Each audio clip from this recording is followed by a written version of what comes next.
Hello, everyone. It's great to be with you this afternoon. I first want to thank AEI for hosting this discussion today and partnering with the Republican Policy Committee on our Meet the Experts series. We appreciate your dedication to advancing free enterprise, American principles, and fostering thoughtful discussion on emerging issues like artificial intelligence.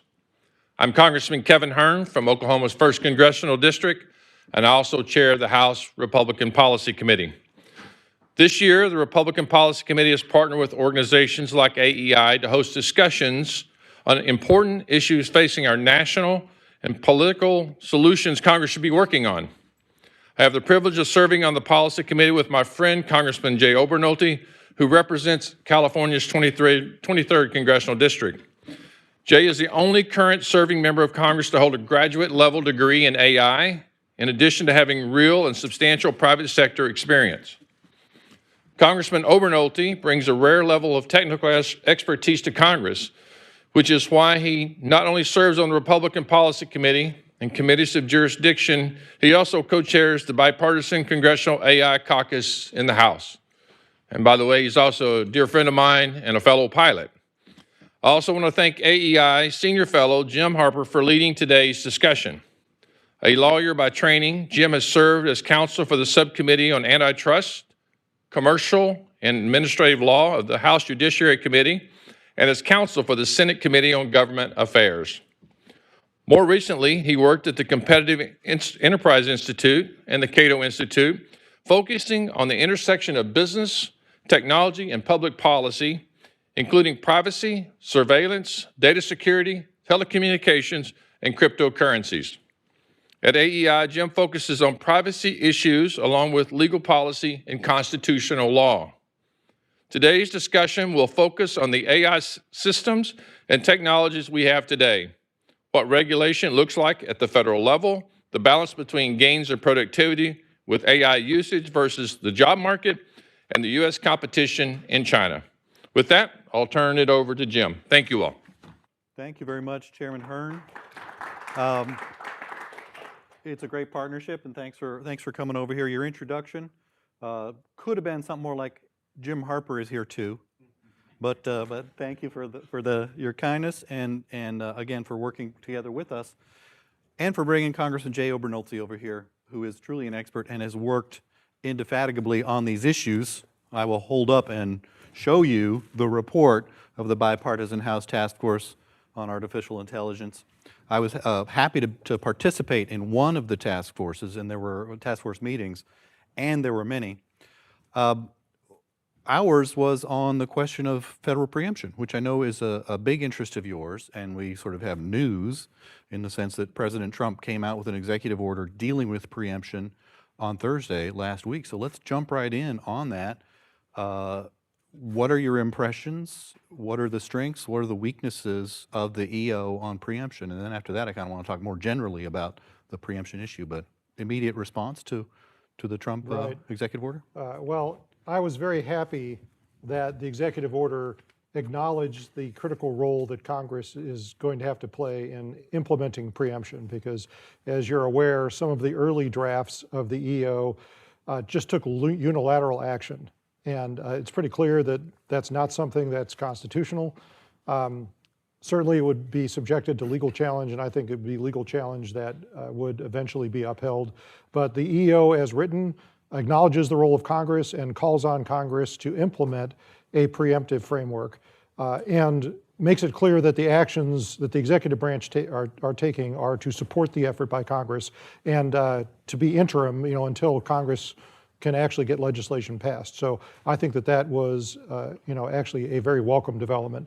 And also I want to make it clear that no one is saying the states don't have a lane in the regulation of artificial intelligence. I mean, I think that the argument has been simplified as being one where you're either on the side of the states can do whatever they want, or you're on the side of the states can't do anything and the federal government is the only one that can regulate in AI. And I don't think anyone who has a nuanced view of the issue believes that. I think that what we are saying is that Article 1 of our Constitution says that regulation of interstate commerce is to be done at the federal level by the United States Congress. And So Congress has to go first. We have to establish what those preemptive guardrails are, what is interstate commerce related and therefore reserved for regulation at the federal level, and then outside those guardrails, where the states can be the laboratories of democracy that they always have been. So it's going to be a partnership between the states and the government, federal government, as it always has been under our system of federalism. I like that. I like what you're saying, because my starting point years ago, around the time the Constitution was written, was actually constitutional law. And so before I was a tech policy person, I was interested in the institution of our government and the institutions, Congress versus the executive branch versus the judicial branch, and its contestation among the three branches that is protective of liberty. I want to go just real quick through, for those, it's not that long, it's readable, so I recommend it to you here and those online.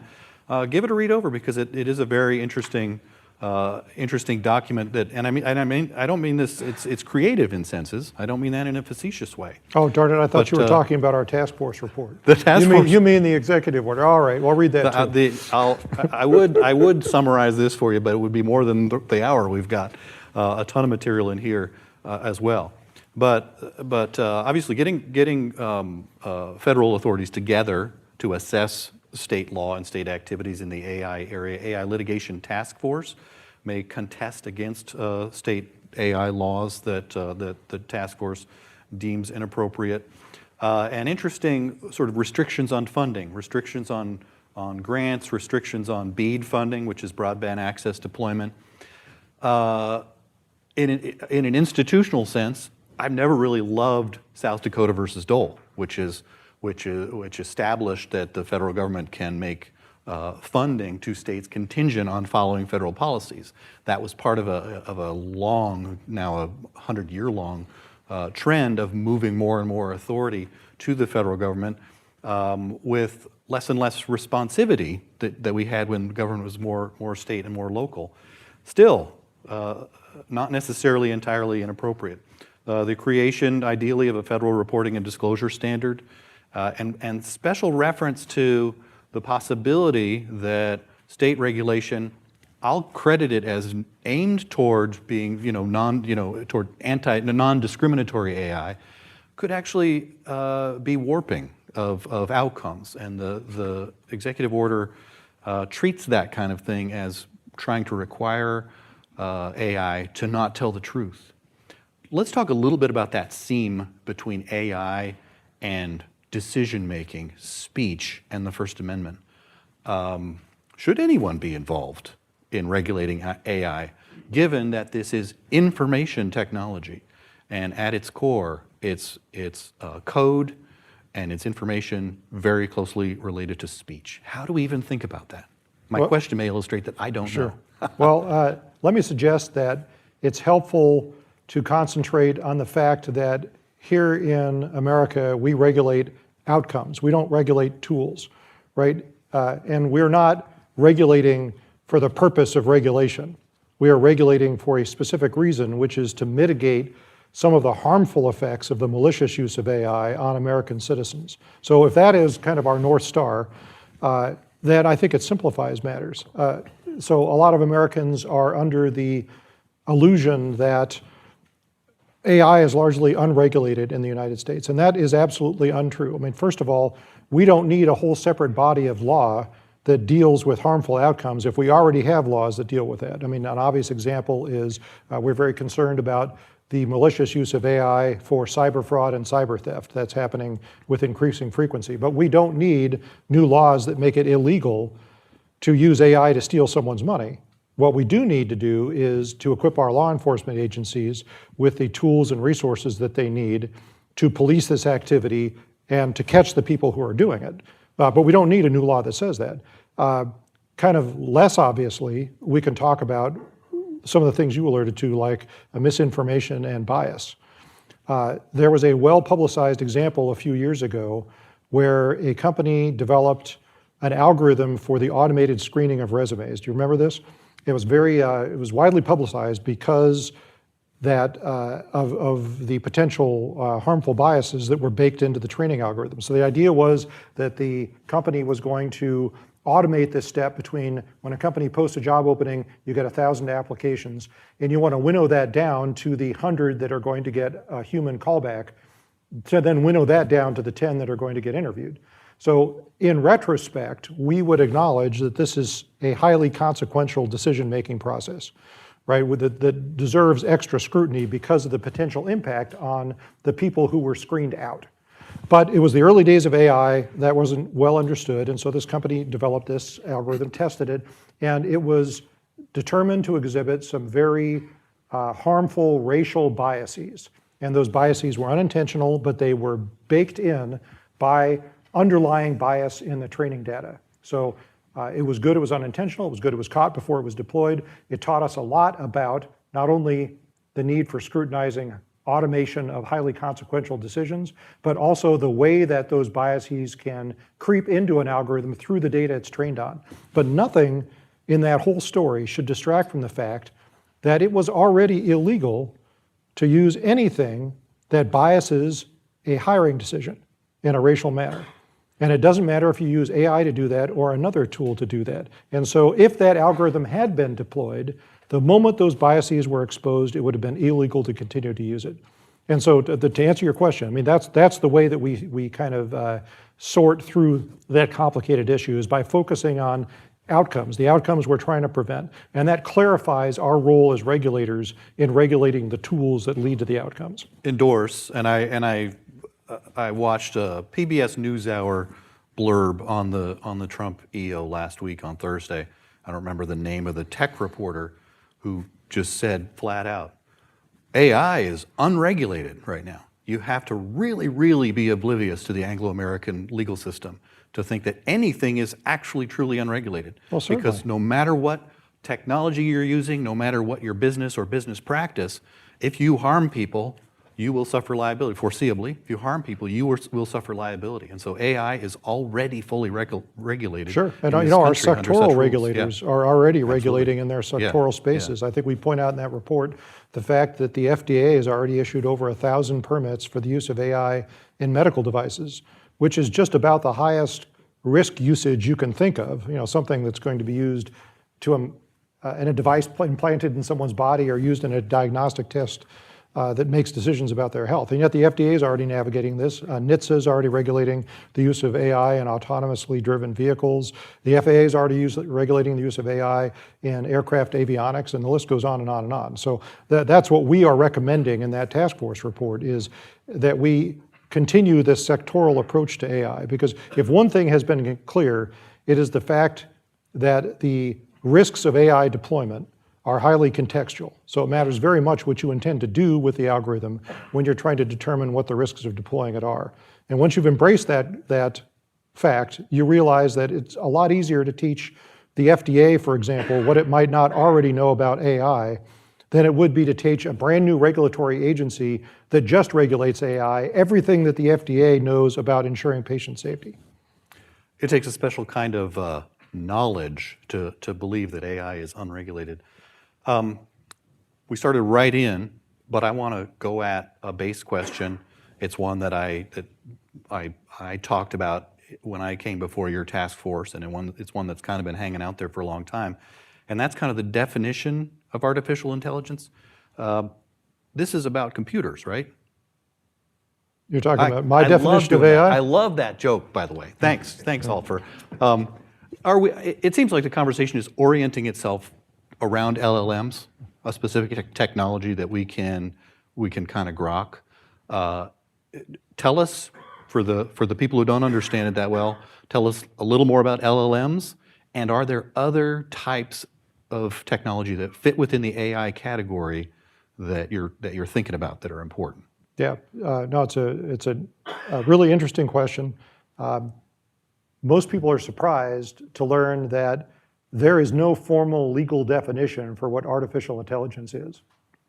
You know, it really is in the eye of the beholder. And the way that some people parse it is to differentiate between something like a large language model and other use cases for AI. Some of them like to differentiate between generative and non-generative AI. Some people like to differentiate between like neural networks and machine learning algorithms and non-neural networks.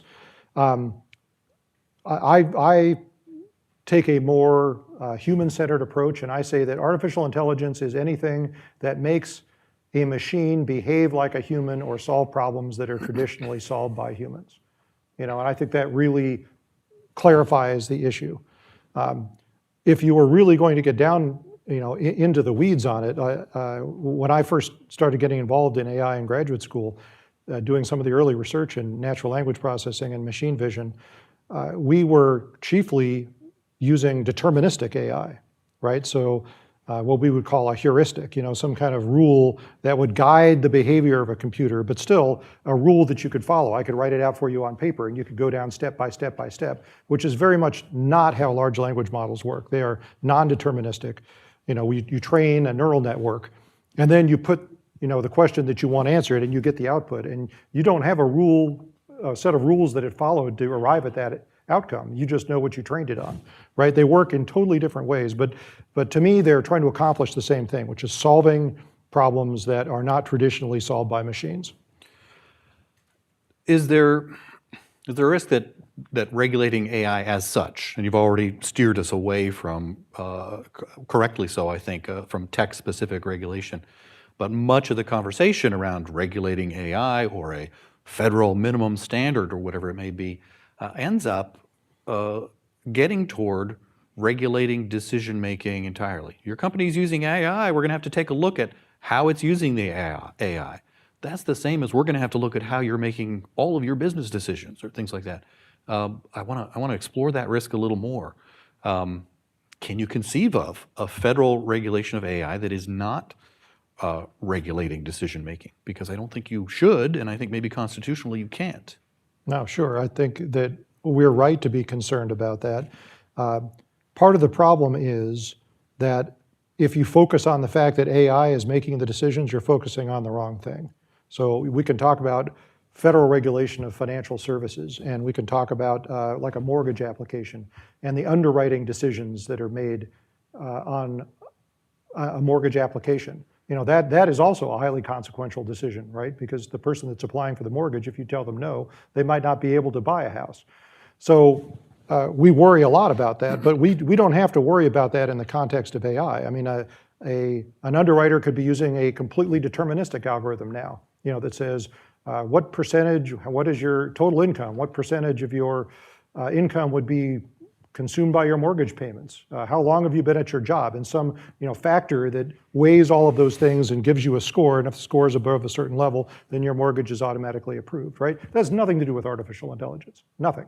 So we don't have to, that frees us up, right? We can talk as a society about whether or not government has a role in regulating the automation of that decision, and whether or not an applicant has a right to appeal that to a human decision maker. But we can have those discussions, and reasonable minds can disagree on the answer to those questions, but those questions have nothing to do with AI. So that is, we can have those discussions outside the framework of regulating AI at the federal level. Yeah, I've seen much. I think the interest in AI, the excitement around AI has drawn us to it, like bees to honey or whatever the case may be. But the old rule is always not to do technology-specific regulation. So I'm glad to hear what you're saying. I don't understand AI all that well. I've got colleagues here at AEI who are better on it than me. But it's a little risky for me to try this out in front of an audience and lots of people watching online too.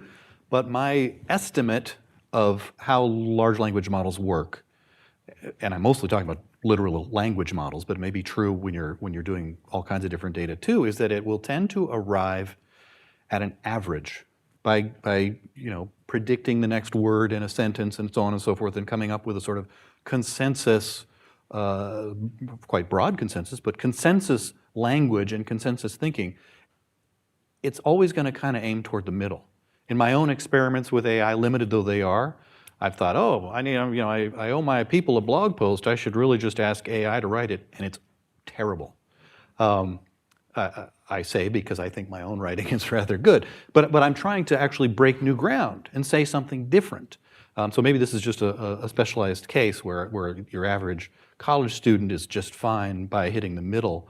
But is are the LLMs going to become artificial general intelligence, or are they always going to be average intelligence, which is quite a different thing? And from there, let's segue into some of the risks and dangers that are talked about. Sure. But how am I doing on that theory that LLMs produce pretty average stuff? Well, a computer scientist would, would probably look at it a little bit differently and say that once you've trained a model, if you give it a set of input, you will get exactly the same output, and that is why there's a degree of variability baked into the operation of these large language models. So you will not always get an average answer because otherwise it would give you exactly the same answer to the question every single time, and that's not very interesting. I think a better way of thinking about it is to think about why we get hallucinations out of large language models. And it has to do with the way that they're trained. I mean, it's trained, these frontier models now are trained on a substantial portion of the entire content of the internet. And when we ask it questions, sometimes we get alarming answers. I mean, one of the things that alarms people quite often is if you ask, we've got guardrails on the better LLMs now, but used to be you could ask an LLM how to build a nuclear bomb and it would give you an answer that seemed plausible. But the problem is it was giving you an answer based on the data it was trained in, and you were probably getting not actual instructions for creating a nuclear weapon, but something out of a Tom Clancy novel, right? So, but it's impossible to know, what you were getting based on the context of your question. You'd have to know more about how it was trained. So to get to your bigger question about AGI, artificial and general intelligence, there is a wide variation in the feelings of computer scientists about AGI. There is a number of respected scientists who believe that we are on the cusp, but maybe even 6 months away from AGI, which is defined by people as when AI gets smarter than a human being. And then there are AGI skeptics, and usually probably an equal number of AGI skeptics that say that on the path that we're on, we're nowhere close to AGI. And there's everything in between. So I count myself as a skeptic. And the reason is because the one that you brought up, the way that LLMs work right now is they're just predicting the next word in a sentence. There is no agency there. There is no planning, right? And so what you wind up with is something that's very good at interpolation and terrible at extrapolation. So to say that and to say that that's going to replace the creativity and the agency of a human being, I think is a stretch. I think we are on the wrong path. I'll give you a specific example. When I was doing research, way back in graduate school at UCLA, when we were doing research on natural language processing, we were trying to, in a deterministic way, come up with an algorithm that you could feed a story to in human language, and then have it understand the story well enough to answer questions. So for example, you tell it about someone left the door open, the cat got out, we chased the cat, but it ran away. We went through the neighborhood calling the cat's name, but it didn't come. We put up posters. We got a call from someone saying that they had our cat. We went over, got the cat, brought it back in the house and closed the door, right? And there's your story. And then you want to ask it questions about, okay, where is the cat now? Which is easily inferred from the context of the story. But you could ask it more difficult questions like, who called to report that they had found the cat? And the answer is probably a neighbor, but you never said that in the story. You would have to know contextually that because the cat couldn't have gone that far, it would have had to be someone that lived close, right? So, this is the discussion of the nuance. Think about a large language model. Like, it's doing none of that. There's no symbolic representation of the knowledge of that story that allows it to infer the answers to those questions. So I think we're on the wrong track. If not to denigrate AI is going to be incredibly useful, incredible productivity enhancements, but I don't think that anytime soon it's going to be smarter than a human. However, having said that, I was having an argument with one of my, I guess I'll leave him anonymous, but one of the titans of industry in AI, and we were having this discussion, and he's not the AGI skeptic that I am, and he said, okay, Jay, I'm just going to concede that you're right about everything you just said, but can we agree that when we're testing the intelligence of an algorithm, we should have a metric? right? It shouldn't be subjective, it should be objective. And I said, yeah, okay, that sounds reasonable. He said, we have those measurements, we have all these tests. You can give it the SAT, you can give it, have it pass the bar exam in California, you could have it pass medical exams. And so we've created this metric that is a weighted average of all of those tests. And we have got already frontier models that score way better than the average human. In fact, way better sometimes than even the experts in a given field. So even though there's room for improvement, we're not there yet, it's already smarter than a human if that's the way that you measure it. And I was like, okay, that's a fair point. When you did that, however, I thought you were going to point at me, say, but you're sitting right here as an example of how, artificial intelligence is going to beat a lot of people out. I'm hearing what you're saying. I think I'm with you on the skepticism. Part of my skepticism arises from my study of counterterrorism, believe it or not, going on 20 years ago, where a lot of technology or science area experts were really good at their particular technology, but not so good at grokking the risk management that kicks in society-wide. For example, battling wrongful use of AI with AI. Do you see that as, are bad people using AI? How much of a jump are they going to get? Are there things that policy should be doing to try to push the private sector to keep up or even get further out front of bad actors? I'm thinking of it in the cybersecurity realm, but I suppose it also applies to sort of the national security type realm and security against major threats. What government activity, what government role pushes various societal actors to use AI for good as much as it's being used for bad? No, it's an important question. Is AI being used maliciously? Absolutely, and on an increasing basis.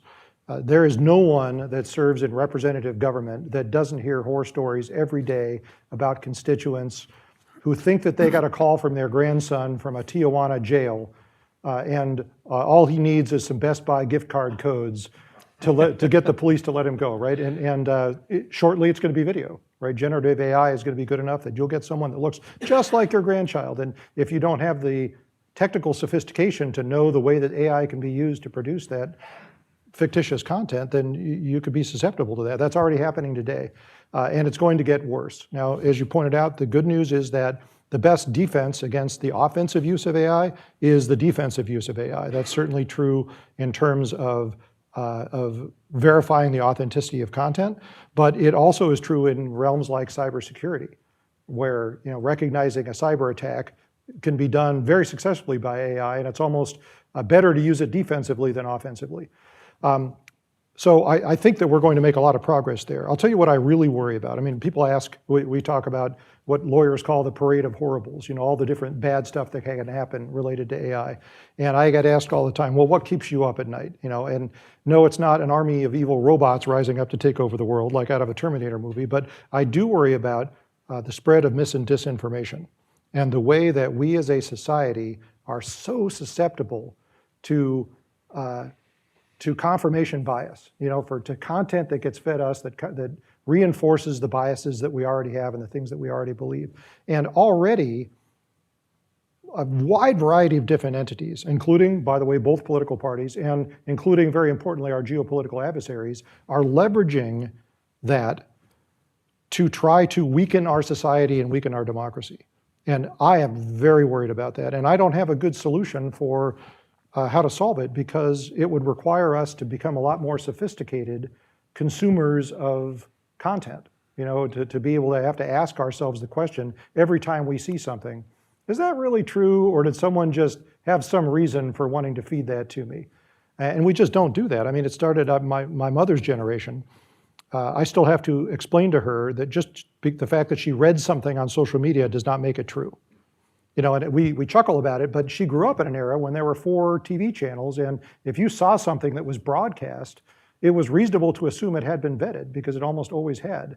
And the world has now changed, and her generation has not caught up with that. Certainly all of our current generations have not caught up with the power of AI to create things that looks really, really true that you really, really want to believe, but requires us to have the sophistication to fact check and to reject if it ends up not being right. And I don't have an answer for what we do about that. Yeah, the misinformation is a whole ball of wax, and AI-enhanced misinformation operations are a ball of wax. I have a sort of faith, and I use the word advisedly, a sort of faith that open societies survive and thrive. But actually unpacking that and figuring out how we're going to develop the new institutions and the new practices and the new mental habits that inure us against state-sponsored misinformation and misinformation that's antagonistic to our values and so on and so forth. I don't know how that's going to come about, but I suppose a lot of work will have to go into that. Well, I do think that, as you say, technology can play a role in solving the problem. Like, for example, I think that one of the consequences of AI will be that we put much greater emphasis on authenticity. So, I mean, for example, when I got a call from my grandson, I think that in the future it will be encrypted with his public key, with his private key, and I've got the public key to decrypt it, and that will tell me that, number one, it definitely came from him. Number two, it has not been altered in between him and I. And number three, no one in between the two of us can read it, right? We don't do that now. I mean, most email is still sent in unencrypted as plain text, which is crazy if you think about it. I think that in the future, when it's so easy to say, I mean, we're already running into this with admissibility standards in court, where you've got a security camera and you say, this is security camera footage from this certain day at this certain time, and a defense lawyer says, well, you could just use AI to make that up. How can you prove it? Prove that that's authentic. So we're going to have security cameras that automatically encrypt, blockchain encrypt all of their video, so that it's impossible to alter it, without deleting the encryption. In an era when it's easy to fake security camera footage of Jay Obernolte stealing a six-pack from a 7-Eleven, for example, and then to use generative AI, you probably can't do this now, but 6 months from now you'll be able to do this, to use generative AI to make the host of Fox and Friends an episode of them discussing how Congressman Obernolte is really in trouble this time, right?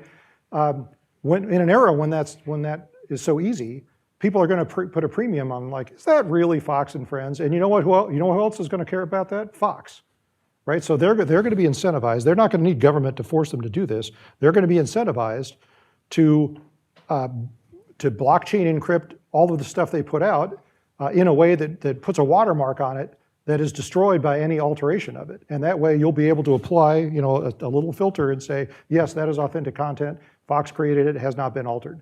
I think people are going to have to learn to place a value on authenticity. The question is, will we do it when there's such a powerful incentive for us, to be either outraged or titillated by something? I'm fond of joking that no tech panel is complete without talking about blockchain, so I'm glad you brought that in. And I too think that proving authenticity by registering things on a blockchain, New York Times, this awful incident in Australia.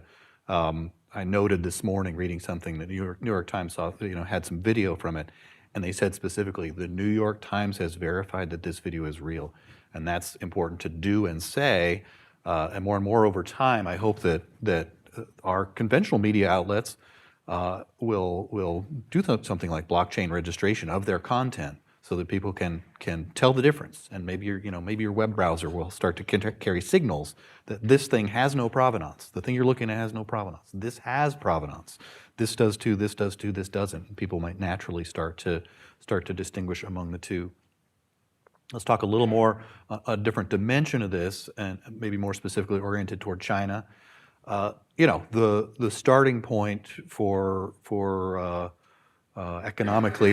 economically oriented thinkers is that free trade is good, including trade in services, comparative advantage. Let's buy from the cheapest maker of the highest quality product. That would apply in general for widgets and toys and this, that, and the other thing.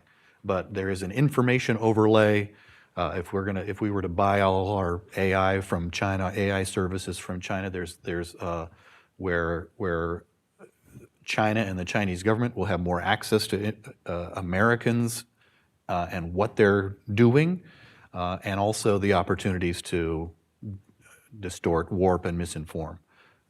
Thoughts about that threat, that risk, and how to properly orient ourselves with respect to it? No, sure.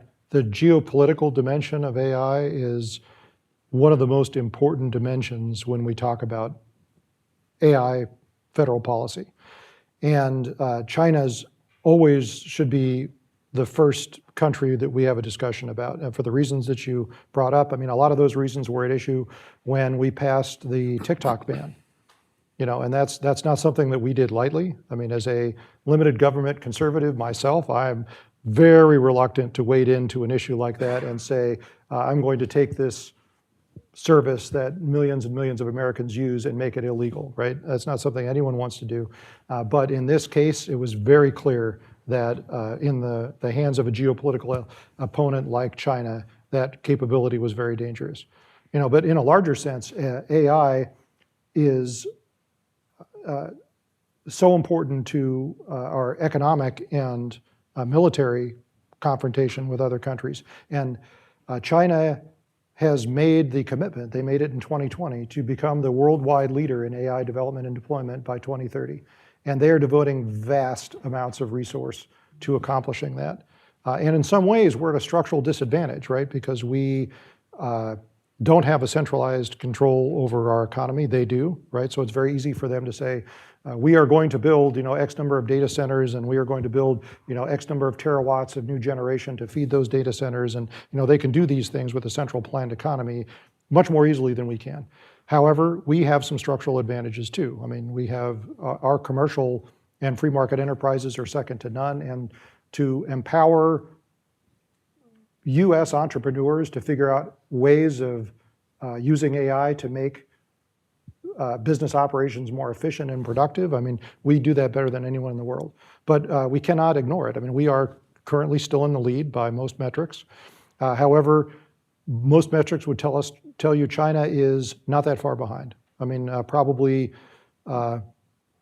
not years, but months, maybe 6 months behind, and catching up quickly. So if you want to be alarmed by something, think about the fact that 2 years ago, China passed the United States in the number of PhDs it was awarding in the computer sciences. And last year, it is likely they doubled us. Last year, China graduated 3.2 million four-year degrees in the STEM fields. We graduated about 850,000.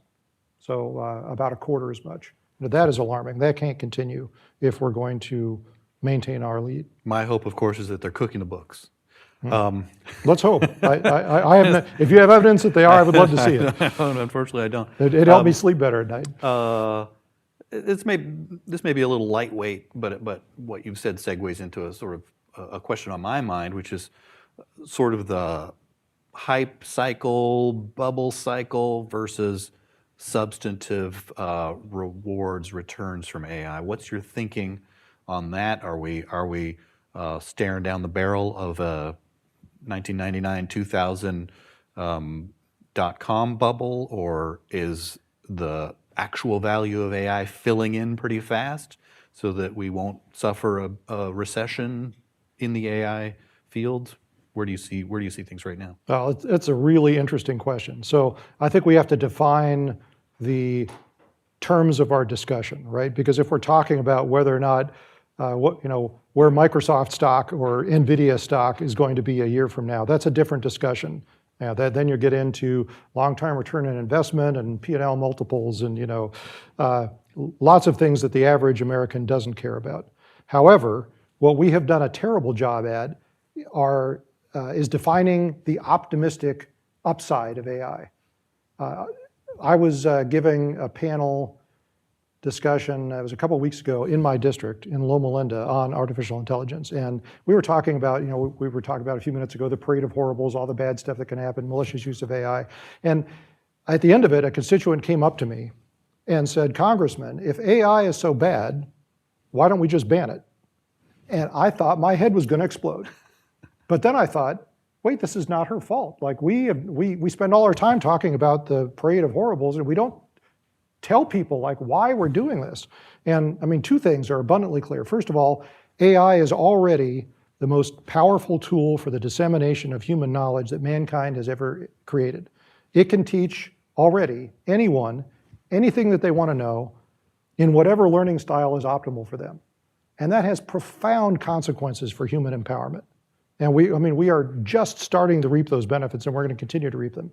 But the second thing that's also indisputably true, AI will likely be the most powerful tool for enhancing human productivity that we have ever come up with. And that has the potential not to just increase stock values or increase our GDP, but to create this rising wave of prosperity that literally lifts all the boats in our society. And we don't talk about that enough.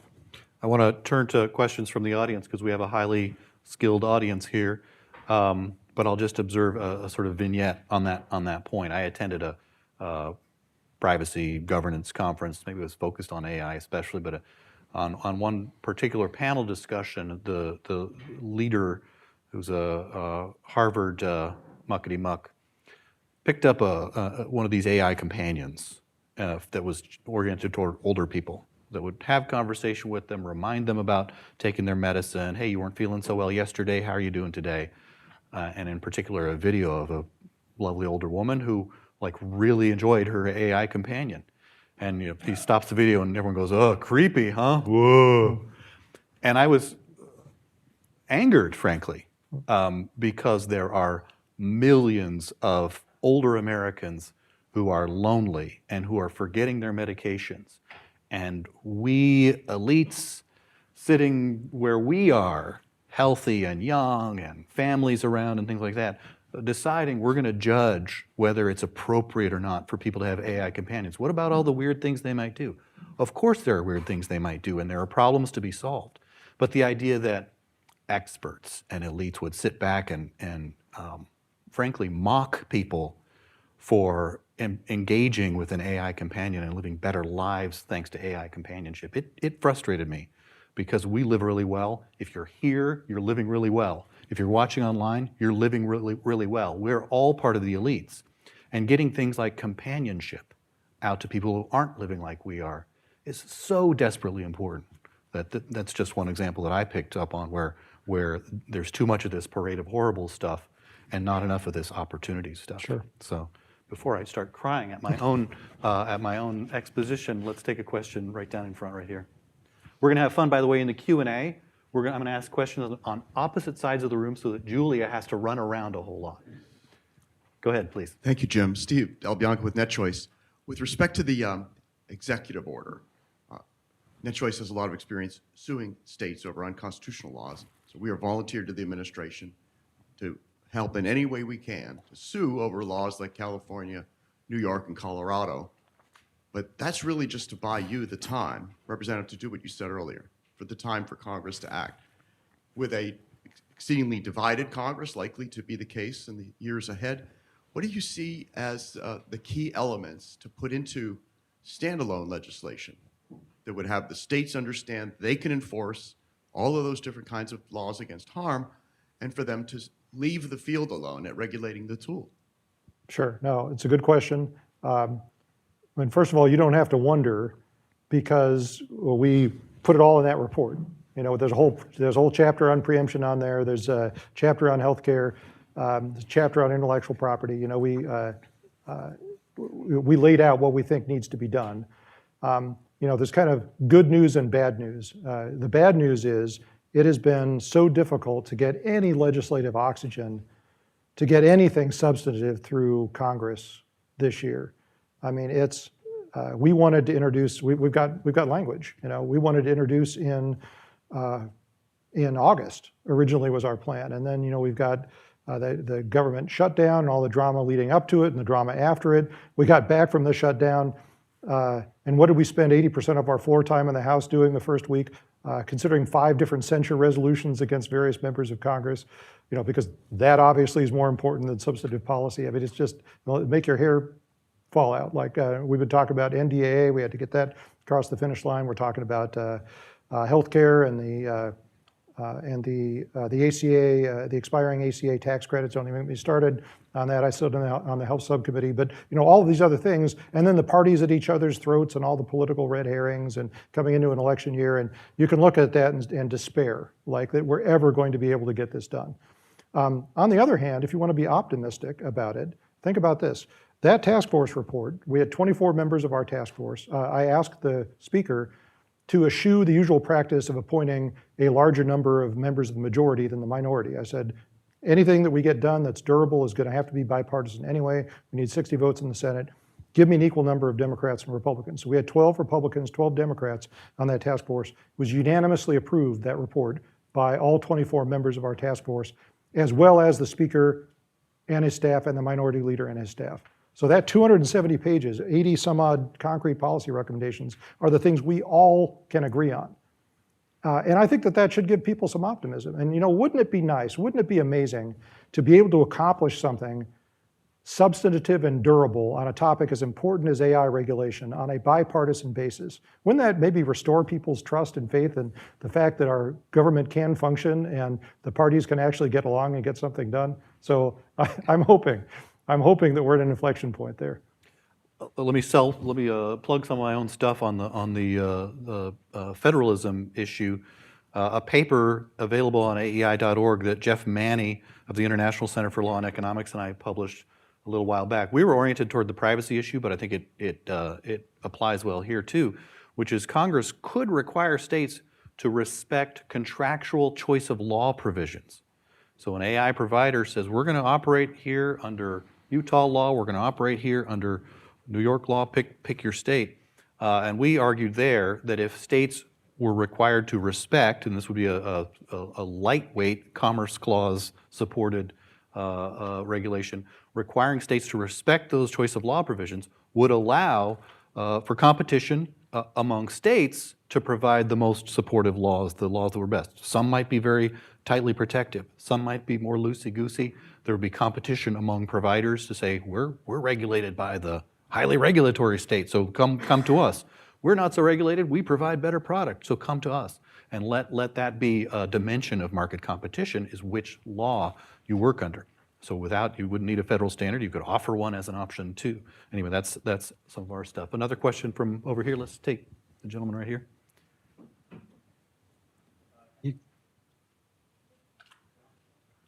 Thank you, Congressman, and thank you, AEI.